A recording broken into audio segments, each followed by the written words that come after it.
ریما، یہ ہمیں تھوڑا سا گائیڈ کیجیے گا. ایک تو دفتر خارجہ یہ کہتا ہے کل اپنے کہ یہ جو مودی جی بیانات دے رہے ہیں خاص کر سنتاس معاہدے والے، یہ یو این چارٹر کی خلاف ورزی ہے. کیا سمجھتی ہیں اس کے اوپر؟ کیا ہم اپنا مقدمہ کہیں انٹرنیشنلی مختلف فورمز کے اوپر اٹھا سکتے ہیں؟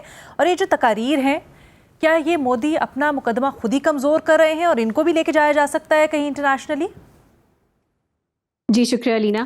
آئی تھنک بالکل آپ نے جو بات کی وہی میرا بھی وہی ویو ہے اس پہ کہ بھارت اپنا مقدمہ خود کمزور کر رہا ہے. پاکستان کو کچھ خاص کرنے کی ضرورت نہیں ہے، کیونکہ جس طرح کے بیانات وہاں سے آ رہے ہیں، جو ان کا کانڈکٹ ہے، جس طرح وہ انٹرنیشنل لا کو، بین الاقوامی نارمز جو ہوتے ہیں ان کی خلاف ورزی کر رہے ہیں، تو دنیا میں ان کا جو ایک مقام ہے، ان کی جو ریپیوٹیشن ہے، وہ خود بہت زیادہ ڈیمیج ہو رہی ہے.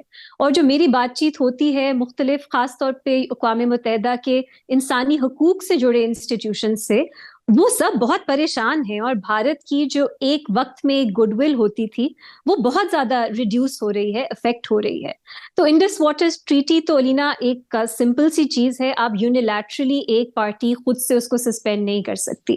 لیکن اس میں بہت سے لوگ ہیں جو ایک کریٹیکل پوائنٹ آف ویو بھی دے رہے ہیں کہ شاید پاکستان کے لیے بھی بہتر ہے اگر وہ انڈس واٹر ٹریٹی کو ری نیگوشیٹ کریں، کیونکہ اب کے جو حالات ہیں، شاید جب یہ ٹریٹی سائن ہوئی تھی تو اب ان میں بہت زیادہ تبدیلی آئی ہے، تو ایک بہتر معاہدہ پاکستان بھی نیگوشیٹ کر سکتے ہیں. میرا خیال یہ بھی دلچسپ پرسپیکٹو ہے، اس کے ساتھ بھی انگیج کرنے کی ضرورت ہے. لیکن آف کورس کلیئر بات ہے کہ بھارت خود سے سسپینڈ نہیں کر سکتا.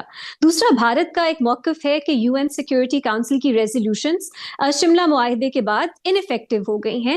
یہ بھی بین الاقوامی طور پہ بالکل ریجیکٹ کر دی گئی ہے بات. اقوام متحدہ کا ابھی بھی یہی پرسپیکٹو ہے کہ کوئی بھی پارٹی یونیلیٹرلی یا دونوں پارٹیز بائی لیٹرلی کسی U N security council resolution کو ختم نہیں کر سکتی یا ریڈنڈنٹ نہیں کر سکتی. ایک آپ کو میں مثال دوں کہ ایک انہی ریزولوشنز کے تحت ایک باڈی بنی تھی، یو این کا ملٹری آبزرور گروپ، جو کچھ عرصہ پاکستان میں ہوتا ہے بیسڈ اور کچھ عرصہ سری نگر میں بیسڈ ہوتا ہے. وہ ابھی بھی قائم ہے، ان کا ابھی بھی سٹاف ہے. تو اگر آپ کہتے ہیں کہ وہ ریزولوشنز اب ریڈنڈنٹ ہو چکی ہیں، تو پھر یہ جو ملٹری آبزرور گروپ ہے یہ کیوں ایگزسٹ کرتا ہے؟ رائٹ. سو اس طرح کی بہت سی آپ کو چیزیں ملیں گی. اور اب جو بھارت نے ایک، میں کہوں گی، رائٹ ٹو سیلف ڈیفینس کی ایک عجیب و غریب سی انٹرپریٹیشن دی ہے کہ اگر کہیں پہ بھارت کی ٹیریٹری میں یا بھارت کو لگے گا دہشت گردی کا وہ نشانہ بنے ہیں، تو وہ ریٹیلیشن میں اکاؤنٹیبلٹی کے لیے کسی ایک اور ملک کی سرحد جو ہے، ان کی ٹیریٹوریل انٹیگریٹی، اس کو پامال کر سکتے ہیں. تو پھر یہ بھی ایک کلیئر وائلیشن ہے یو این چارٹر کی. یہ مقدمہ، یہ جو آرگیومنٹ وہ پیش کر رہے ہیں، یہ ان کے بھی پہلے جو ماضی میں بیانات ہیں جو انہوں نے دیے ہیں مختلف فورمز پہ، اس کی بھی خلاف ورزی کرتے ہیں. تو پاکستان کے پاس یہ اتنا مضبوط کیس ہے کہ اگر وہ حقائق ہی بیان کریں دنیا کے سامنے، Pakistan U N security council کا بھی ممبر ہے، وہاں پہ بیان کرے، جو بھی آپ کے پاس فورم موجود ہے ڈپلومیٹکلی جن سے بھی آپ انگیج کرتے ہو، آپ حقائق ہی بیان کرو گے تو وہی آپ کے لیے کافی ہے. کیونکہ پاکستان نے بہت بہت بہتر رسپونڈ کیا ہے. انہوں نے پیس کی بات کی ہے، امن کی بات کی ہے، یہ بات کی ہے کہ وہ اگریشن کے جواب میں اپنا سیلف ڈیفenس کا حق استعمال کر کے ہی انہوں نے جو ہے جوابی کارروائی کی.